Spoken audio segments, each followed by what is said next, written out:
Hey there, how we doing? We're back there in the garage again. It's a hot one today. We got the door closed, we got the fan on, trying to scarf some of the AC from the upstairs. We're joined today by my dog Molly. That face when you feel like you're never gonna get the project done. It's gonna happen. We'll get it there. Anyway, today we're working on the 67 Amazon, which sat in the woods for 35 years at a farm about an hour from here. We're doing everything we can to avoid fixing the transmission on it, so we're rebuilding the front end. While we're in there kind of stuff. Thankfully, we bought all new parts and it's going back together. First, we need to take it apart the rest of the way so we can put upper control arm bushings on it, and then see what happens from there. We do still need to do the entire other side. So if you'll have a look down in here, it'll be tough to get a camera shot of all this, but we gotta undo these. They're just U-bolts. Try not to break our fuel line, of course, and figure out how that all comes apart. And like everything else on these cars, it just, pops right out. Right out. Right? Pops right out. What do you think? Is this one good enough? Please inspect that and get back to me later. What do you mean it needs to be cleaned? No, you paint it. Fine. Once you have your control arm out of the way, very carefully squeeze yourself down in here and quarter turn at a time undo the ends of your bushing mount. I'm not actually sure what this entire piece would be called, but that's where your bushings sit. Your bushings are. And once you get that nut off, you can push everything off the end of the threaded rod there. You have the front and the rear bushing to contend with, as you can see over in here. So good luck to you. It's kind of a pain. A little restoration I can on the old post hanging paint booth there, and she's looking pretty good. I cannot say enough good things about VHT roll bar and chassis paint. Use this stuff all the time. Goes great on everything, and makes even the underside look good. Or is that the top side? I don't remember. I'm not a professional. Okay, now that you can see down here, you just gotta get find the hole, put some hair on it. Let's go. Oop. It's gonna fight a little bit. It actually comes off easier if you can twist it back and forth. So, just as easy if you get your hand on it. Oh, sounds like EDM. The number you have called is no longer in service.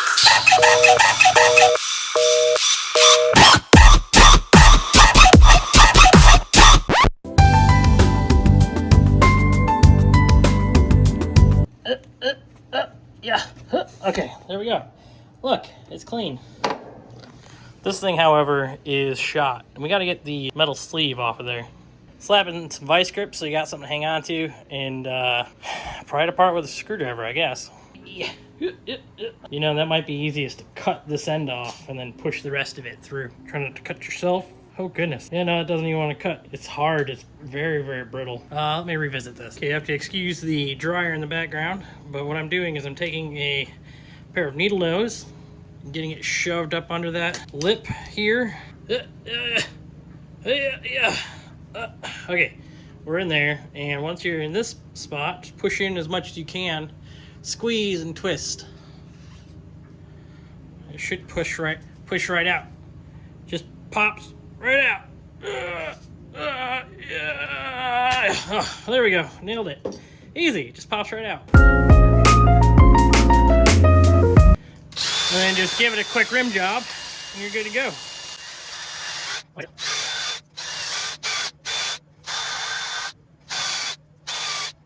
Of course, there's number 2 ready to party. This is the 122/1800 bushing kit.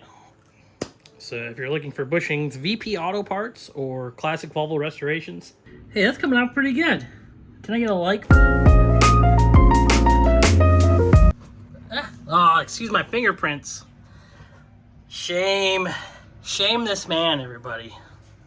Oh, we gotta replace this brake line. I got one, but just gotta do it, Things are going back together really nicely at this point. New ball joints, upper and lower. Wheel bearings we didn't do because they're in pretty good shape. We got our VP Auto Parts lowering spring. This is the front. It is marked front on the front. So If you get them, you'll be able to slap together, no problem. This is all super basic stuff. It's going together very easily. Thankfully, I have an expert with me. If it wasn't for you, I'd have no idea what I was doing. So I appreciate it. Thank you. Left hand tie rod end going from your spindle to your center steering shaft up there, steering rod, whatever you want to call it. I think that actually goes to the pitman arm on your steering box. Anyway, left side is 658596.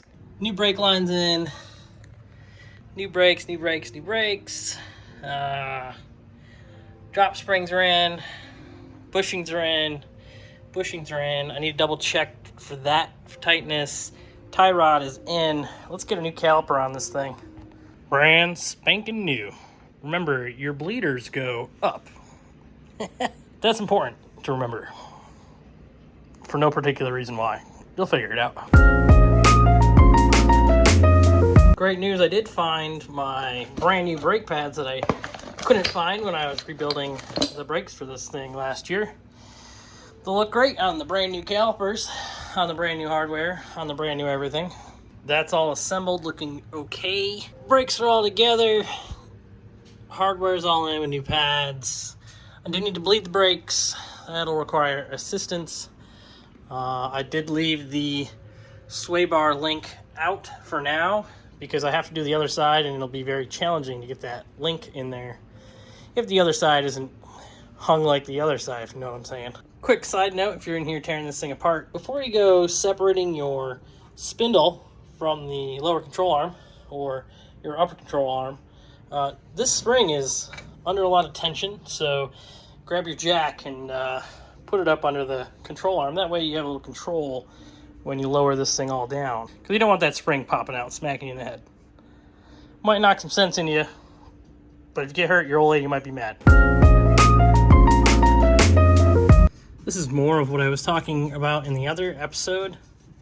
The shock, when it's brand new, will have a little bit of leather at either end with a string tying the two of them together. So the shock will remain compressed. So what you do is, when you're putting this together, there's a big plate that you take off the bottom, have this compressed up, obviously, with your spindle on. You don't have to disassemble your spindle or anything. You take your shock out and then put your new one in, bolt it on the bottom, and then cut the string, and it'll pop all the way up and hold itself out the top. Now, it looks like this tower is a little bit rough. We might want to hit that with a little wire wheel and some paint, but otherwise, it's okay up in here. A little bit there, but that's all fine. We're not really worried about that, are we? We've made it to the halfway point, finally. This sucker's out, and if there's any question as to why I took it apart, as you can see, the rubber is just falling apart on that. A lot of work, but I think it was the right decision to tear this all apart. Of course, our KYBs, they're still good.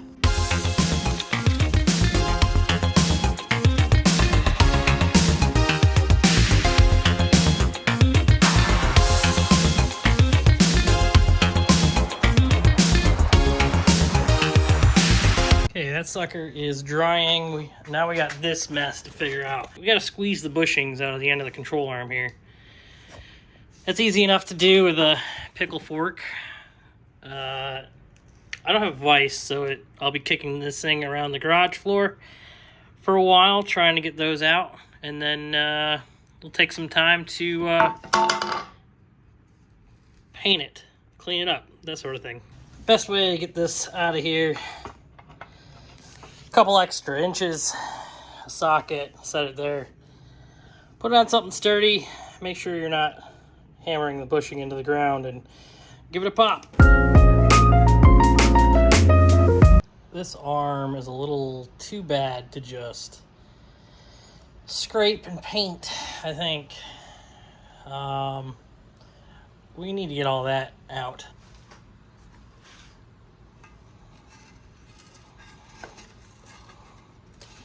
That's pretty bad.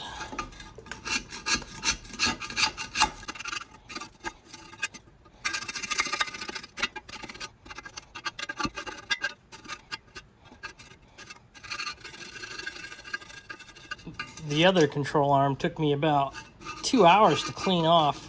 Hopefully this one is quicker, but from the looks of it, it's gonna be about the same.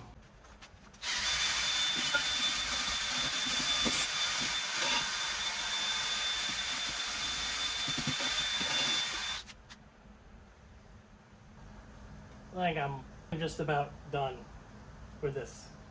I'm gonna throw some paint at it.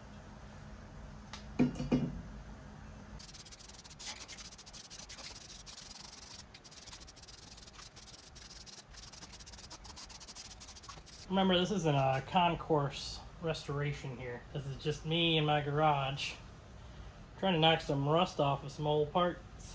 So I don't have to spend $200 aside for the lowers alone, that is. Always paint your bottom side first, by the way. You can flip it to the top side and not worry about damaging the paint on the bottom, because you're going to damage the paint anyway. It's on the bottom of the car, right?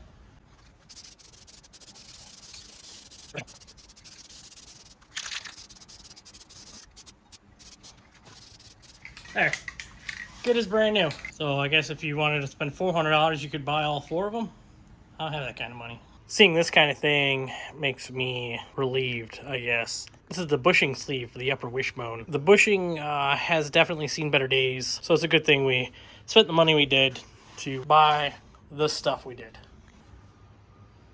A press works a lot better for this, but when you're putting these bushings in, you can get a large socket that fits around the outside diameter of the control arm mount, and then take another socket that fits just on the top around that bushing there, get it to fit in. This one, I think that's about as far as I'm going to hammer it, because it's starting to roll the edge of the bushing over. So let's move on to the other one. There we go, 36 millimeter. Should squeeze the rubber down in the socket and fit right to this lip, which is what you want to hammer on to try to get the whole thing into the control arm. All right, new day, new problems. This tie rod is loose as well.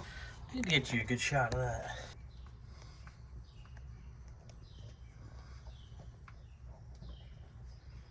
We got new ones. Fuck, I'm messy already.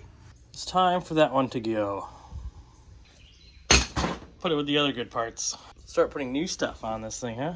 Okay, I'm not sure how much you're gonna see of this, but we're gonna do our best to get the spring in the seat, sitting here, and fit it up into here.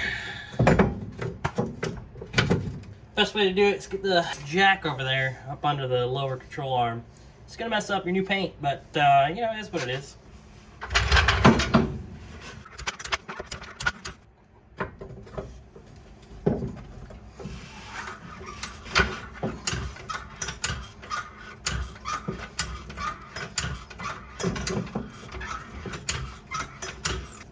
It's not sitting properly.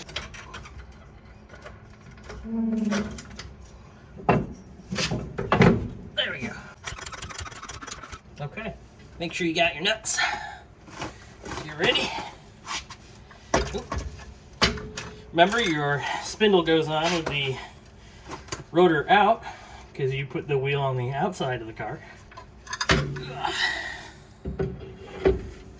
There we go. Whoa. Easy, killer, easy. And stop it.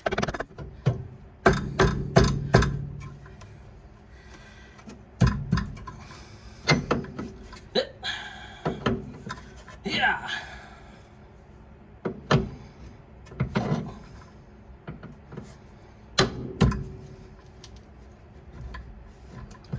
Might have to open that up a little bit. It seems like a little tight.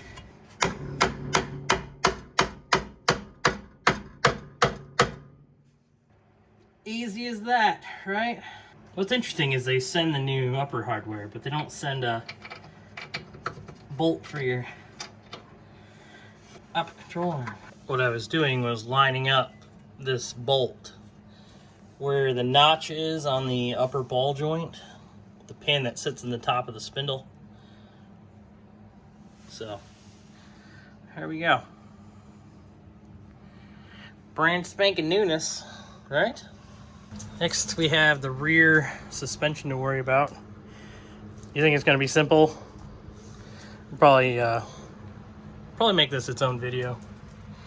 Just because there's a lot going on here. I've already soaked things down. Hopefully everything will come apart okay. I need to pressure wash all this still. It's gross. But otherwise, we're looking pretty good rust-wise. I mean, it's dirty mostly. That's really amazing that this car survived as well as it did.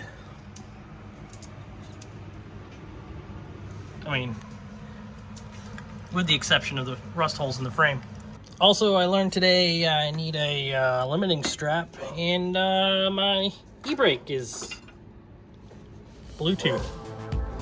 This is what it is.